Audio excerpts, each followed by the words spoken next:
दोस्तों इस दुनिया में ना जाने कितने महान लोग आए और चले गए। उनके विचार इस दुनिया में रह गए हैं। वो कहते हैं जितने अच्छे विचार होंगे आपके, जीत उतनी ही शानदार होगी। दुनिया में आप लोगों पर कंट्रोल करना सीख लेते हैं तो आप इस दुनिया के सबसे पावरफुल इंसान होंगे। लेकिन अगर आप खुद पर कंट्रोल करना सीख लेते हैं तो आपसे महान इस दुनिया में कोई नहीं होगा।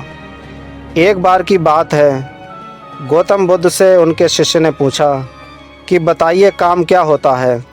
गौतम बुद्ध ने कहा कि आओ एक कहानी सुनाता हूँ।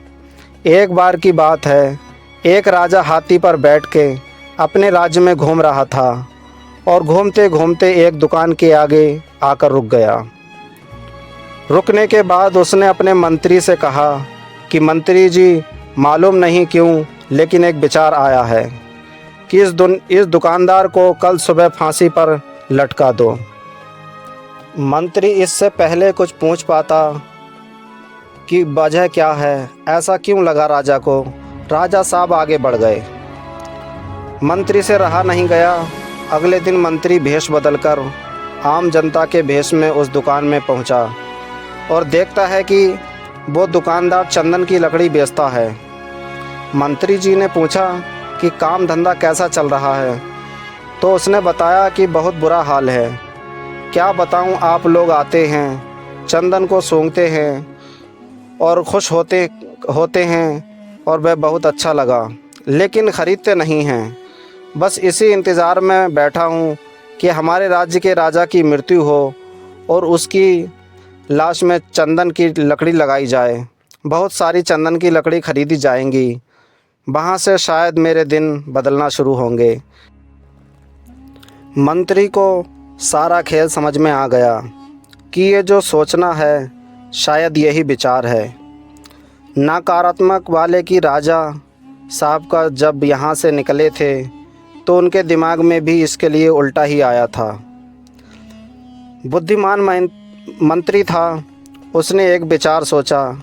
उसने कहा थोड़ी चंदन की लकड़ी ख़रीदना चाहता हूँ। दुकानदार भी खुश हुआ कि चलो कोई तो ग्राहक आया। अच्छे से उसने कागज़ में लपेट करके चंदन की लकड़ी मंत्री को दे दी। उसे मालूम नहीं था कि कौन है।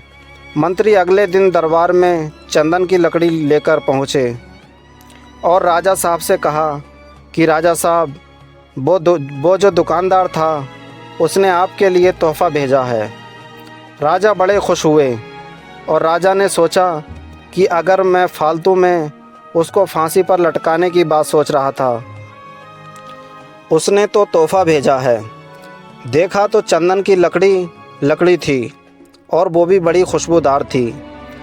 राजा साहब बहुत खुश थे। राजा साहब ने सोने के सिक्के भिजवाए उस दुकानदार के लिए। मंत्री अगले दिन सोने के सिक्के लेकर पहुंचा, वही आम जनता के भेष में। दुकानदार बहुत खुश हुआ और बोला, अरे मैं फालतू सोच रहा था कि राजा को चला जाना चाहिए दुनिया से और चंदन की लकड़ी खरीदी जाएगी। राजा साहब तो बड़े अच्छे हैं, दयालु हैं। ये छोटी सी कहानी ख़त्म हुई। गौतम बुद्ध ने अपने शिष्यों से पूछा कि बताइए कर्म क्या है। शिष्यों ने कहा कि शब्द जो हैं हमारे, वो हमारे कर्म हैं। हम जो काम करें हमारा कर्म है, हम जो भावनाएं हैं वो कर्म है। गौतम बुद्ध ने कहा कि आपके विचार ही आपके कर्म हैं। अगर आपने अपने विचारों को नियंत्रित करना सीख लिया तो आप सबसे अच्छे महान इसलिए हैं। आपसे कहता है अच्छा सोचिए तो अच्छा होगा। बस यही कहानी थी।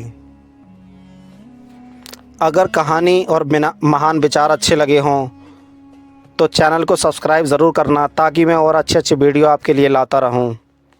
शुक्रिया।